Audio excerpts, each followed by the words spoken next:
A successful life is nothing more than a lot of successful days put together. It's going to take so many days to reach your goal. If this goal is to be reached in a minimum of time, every day must count.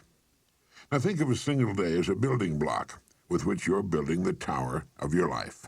Just as a stonemason can put only one stone in place at a time, you can live only one day at a time. And it's the way in which these stones are placed which will determine the beauty, the strength of your tower.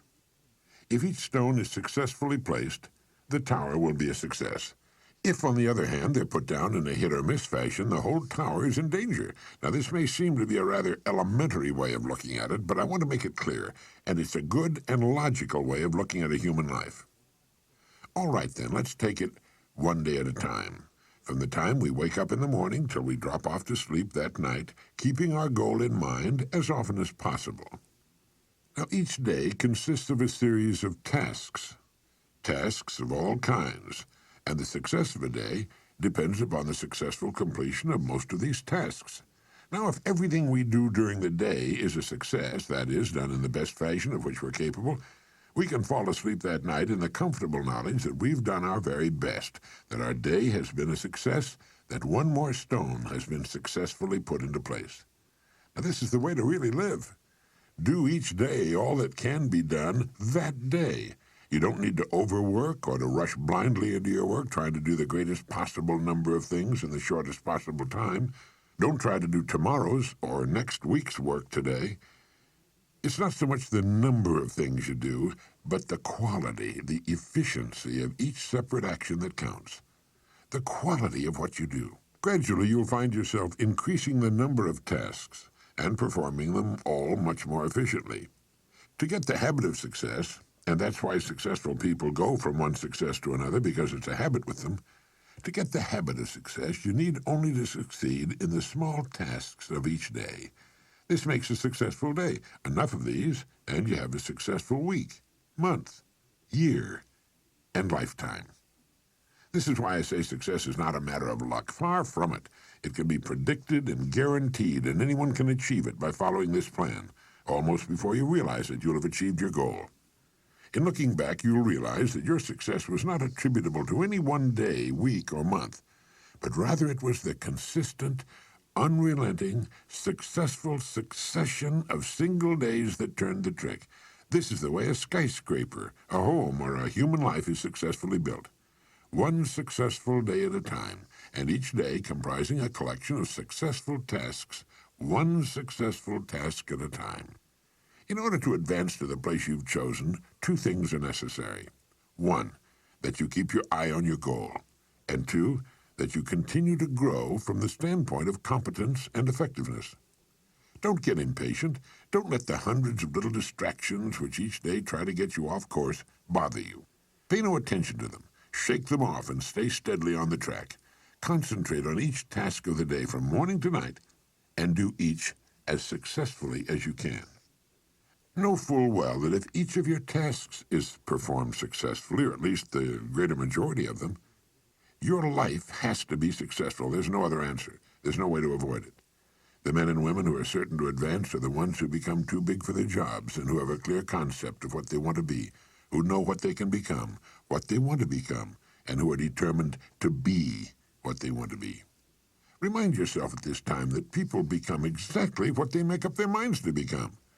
Are you too big for your present job? If it's obvious to you that you are, it's obvious to others. You know, people are not given promotions as a rule. They promote themselves by becoming too big for their jobs and by making up their minds exactly what bigger and better job or income they're shooting for. And this is done by taking one day at a time, one task at a time during each day. But how do we separate the important tasks from the unimportant? Did you ever hear of the single idea for which a man was paid $25,000? And it was worth every penny of it. The story goes that the president of a big steel company had granted an interview to an efficiency expert named Ivy Lee. Lee was telling his prospective client how he could help him do a better job of managing the company when the president broke in to say something to the effect that he wasn't at present managing as well as he knew how. He went on to tell Ivy Lee that what was needed wasn't more knowing, but a lot more doing. He said, "We know what we should be doing. Now, if you can show us a better way of getting it done, I'll listen to you and pay you anything within reason you ask." Well, Lee then said that he could give him something in 20 minutes that would increase his efficiency by at least 50%. He then handed the executive a blank sheet of paper and said, "Write down on this paper the 6 most important things you have to do tomorrow." Well, the executive thought about it and did as requested. It took him about 3 or 4 minutes. Then Lee said, "Now number those items in the order of their importance to you and to the company."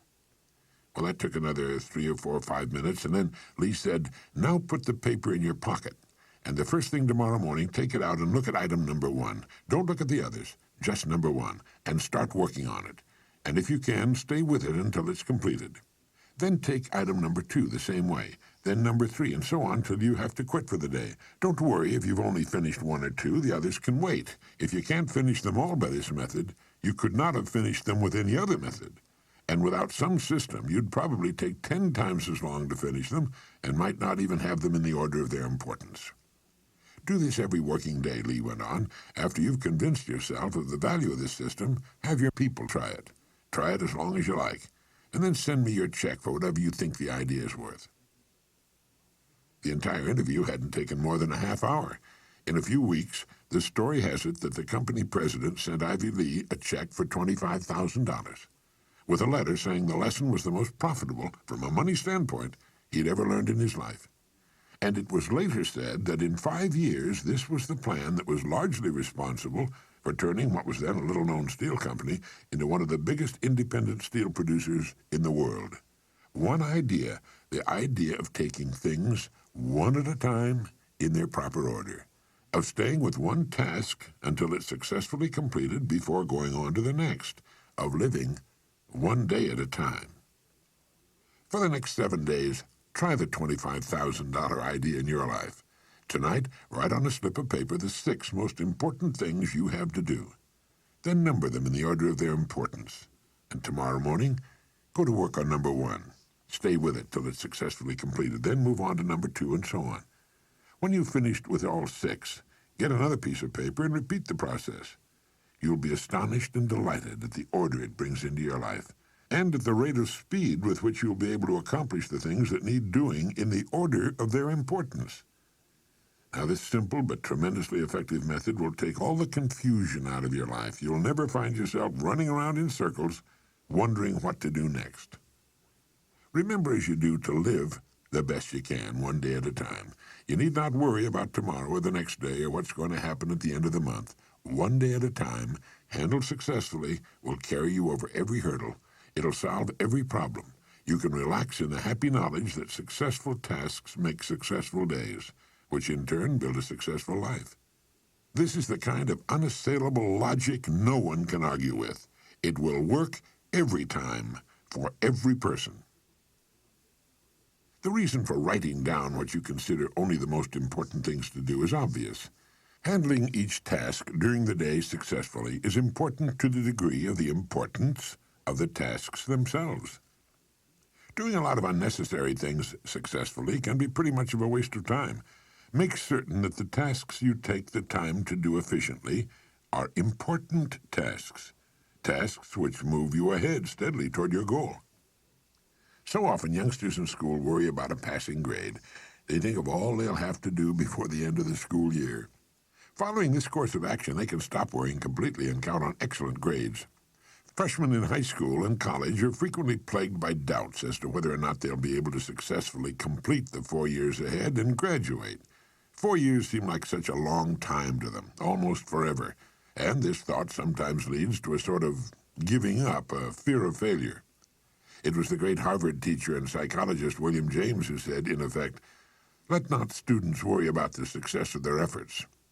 If they will do each day as best they can the work which is before them, they will wake up one day to find themselves among the competent people of their generation." Student, junior executive, homemaker, senior executive, or professional, this plan works for everybody. It removes doubt, fear, and worry, and brings order into our lives. All any of us needs to do is face each day as it comes in good cheer, knowing that we have only to succeed today to guarantee our future. In this way, we'll move steadily ahead, growing more competent, more confident with the passing of every day. Others may seem to suddenly shoot up faster and possibly fall much farther, and operate in spurts and fits, but it's to the steady that the rewards are eventually paid. St. Edmund of Canterbury was right when he said, "Work as though you would live forever, but live as though you would die tomorrow." Now try writing down the 6 most important things you have to do tomorrow. Then number them in the order of their importance. Really do this. First thing tomorrow morning, tackle number 1. Stay with it till it's completed. If something should force its delay, move on to number 2. But take them in order and finish them in order as best you can. Try not to get sidetracked by people or things in successfully accomplishing each task of your day. Beside my typewriter, I have glued to the wall a great saying by Ernest Hemingway. He said, "Write as well as you can and finish what you start." There's nothing mysterious or capricious about achieving outstanding success. It's completely within our individual control and is absolutely predictable. It's simply a matter of doing certain things a certain way every day, and that's all there is to it, as long as you've got that goal to work toward. There's no valid reason on earth why you should not become really successful in your field, your home life, and your community. Remember that everything in the entire limitless universe operates on the law of cause and effect. There are no exceptions to this. Nothing happens by accident. For every result, there's a cause. You have only to take care of the cause. The effect will always, without exception, take care of itself. Good cause, good effect. No cause,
found to be just one person, the man or woman on the white horse. I'm sure you're aware that even the largest and oldest companies with many thousands of employees and hundreds of management people will, when they find themselves in trouble or not doing as well as they should, seek out one person and place him or her in the position of final authority. The whole company, the board of directors, and perhaps thousands of stockholders all look to this one person for leadership and success. Wherever you find a successful, going concern, whether it's a gas station, a supermarket, a school club, PTA, or a well-organized home, you'll find behind its success an outstanding leader. This is the most valuable person in society. In industry, he or she makes the wheels turn, the entire economy work. This is the person who's been responsible for the growth of nations and their position in the world. The employer of millions, the dreamer, the planner, and a clock to him or her is something that other people watch.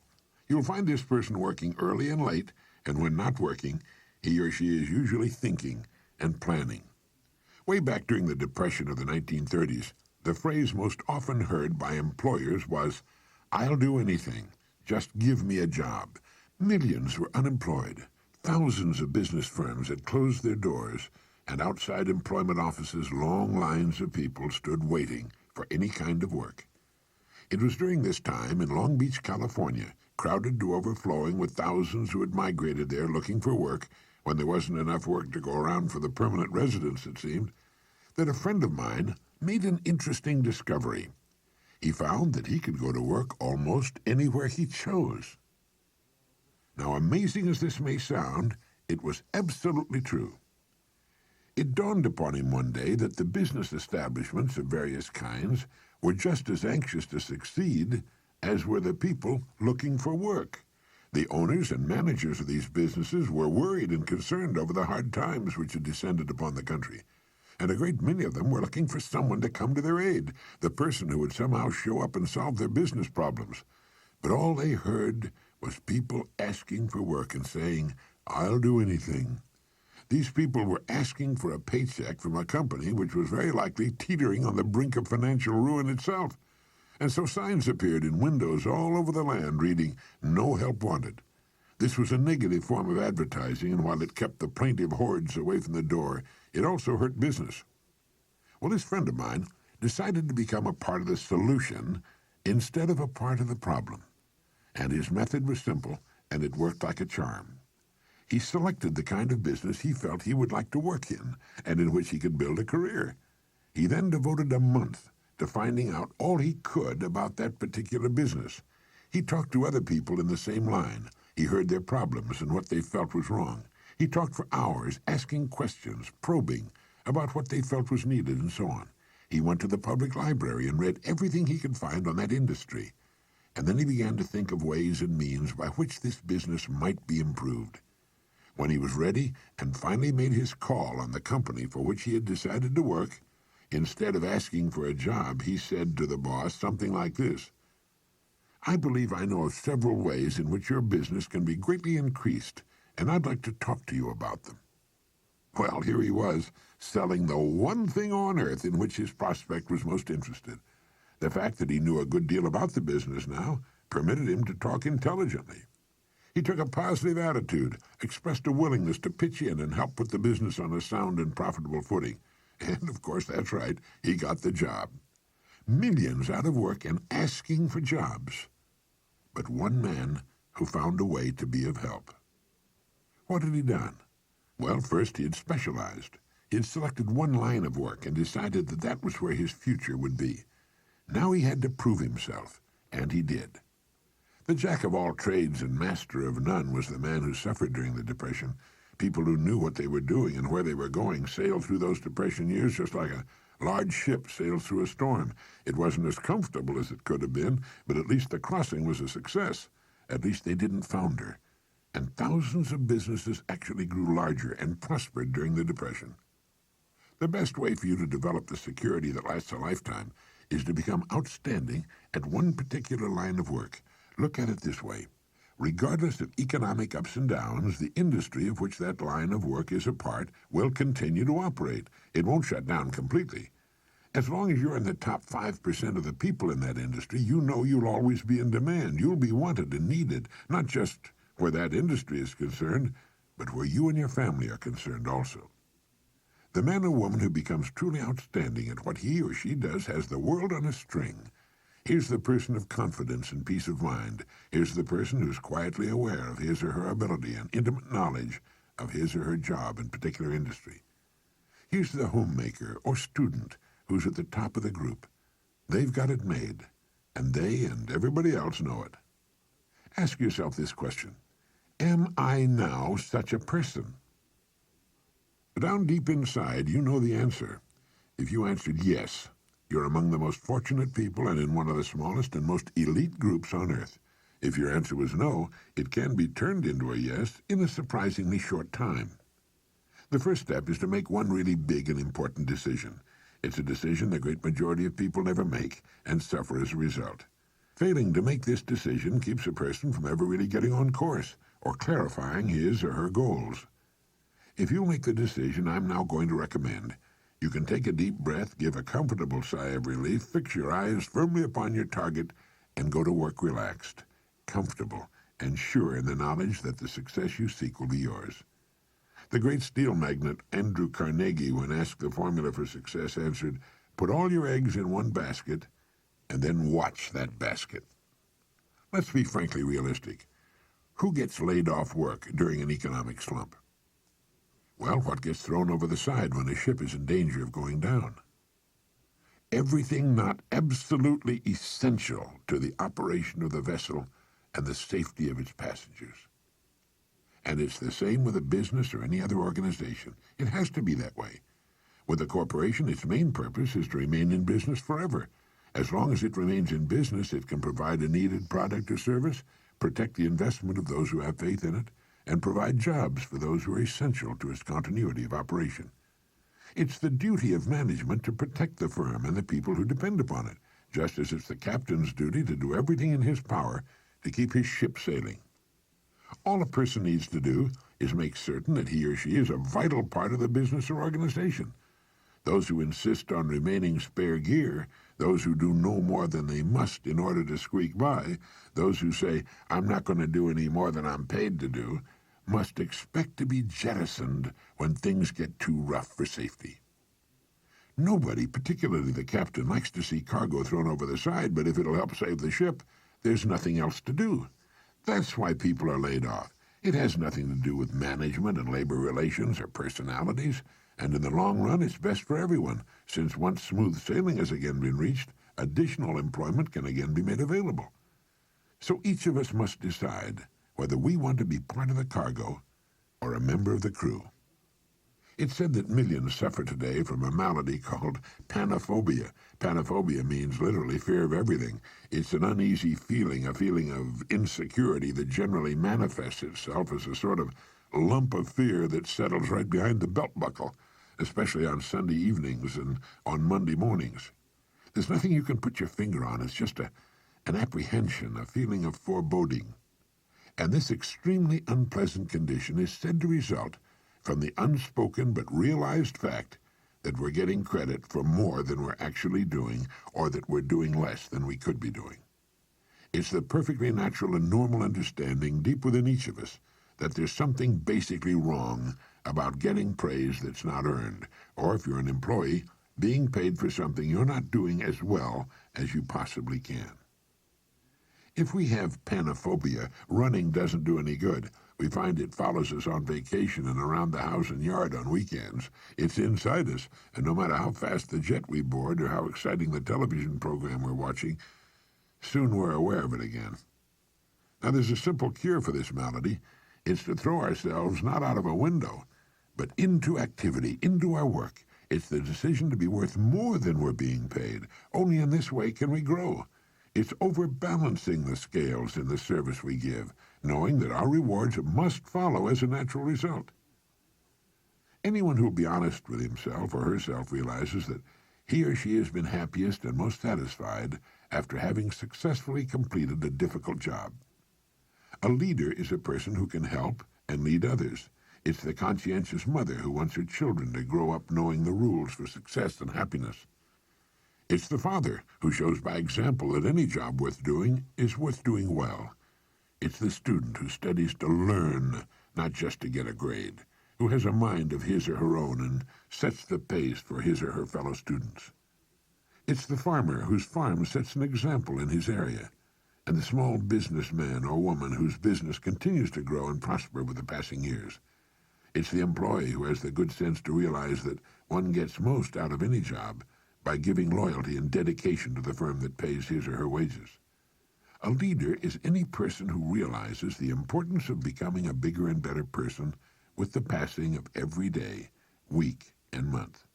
A leader takes the responsibility of his or her own growth, a planner, a thinker, a doer. Each of us can become such a leader in our own area of activity. It's not difficult, and in the long run it's easier for us and on us than what at first may appear to be the easier of two courses. Simply fix your eye upon your goal, visualize it with every ounce of your being, enjoy the prospect of it, and courageously set out toward it. Maintain a cheerful, helpful attitude toward everyone. Why shouldn't you be cheerful, since you know you'll achieve everything you've set your heart upon? Become a kind of sponge for information which will help you on your way. You don't have to waste years making the mistakes others have made before. You'll be surprised at how quickly you'll reach your goal, but don't be impatient. Know and have faith that what should come to you will come to you in the right time. Everything in the world works on the side of the person who works with nature's laws. And above all, if you should forget everything else, remember that everything about you, everything you will ever have, know, experience in any way, operates as a result of law that is true and unchanging, the law of the stars and of the balance of the world. As Emerson wrote, let him learn a prudence of a higher strain. Let him learn that everything in nature, even dust and feathers, go by law and not by luck, and that what he sows, he reaps. Look about you. Take stock of your present situation, because it's nothing more nor less than the result of your past sowing. Are you happy with it? Is it what you want? Then you know what you must sow, today and tomorrow and the next day. And in the sowing, rest in the calm, serene, and cheerful certainty that having sown, you will then reap the rich results that come automatically, all the years of your life, the abundant harvest. Now this is Earl Nightingale reminding you that success as a human being in modern society does not come naturally. It requires the conscious utilization of ourselves in the service of others. We have our minds, our genetic possibilities, a certain amount of time, and our free will. We belong to the world minority that lives in a free society. We can become whatever we seriously make up our minds to become. That's possible because whatever we seriously decide to do is naturally linked to our genetic possibilities. A person with little or no aptitude for science will never decide to become a scientist. A naturally shy and retiring person will never apply for a job in sales, or if he does, he'll soon get out of it. Each of us has his or her own inner voice. Emerson referred to it as that iron string that vibrates within us. Each of us wants to succeed during our holiday on Earth, and each of us should. But we don't succeed in groups. We succeed or fail as individuals. The Lead the Field program you've heard contains the best basic information and the great ideas we need to reach whatever goal we seriously choose. Listen often. You'll be astonished to discover how much you missed with your first and second listening. And there's a very good reason why this happens. As we listen to a message, an idea will catch our interest, and we concentrate on it for a few seconds or longer. Now, while we are thus engaged, we miss what's being said during the time we're concentrating on that idea. It's like lifting the tone arm on a record. Now, the next time, we won't stop listening when that idea appears, and we will really hear, consciously for the first time, what immediately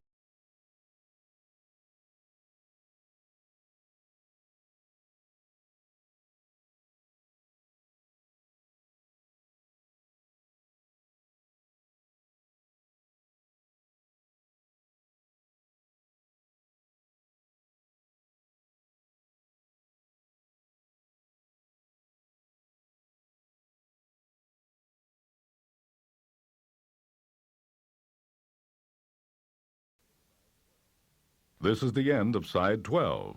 Side 11 is already queued up for your next listening.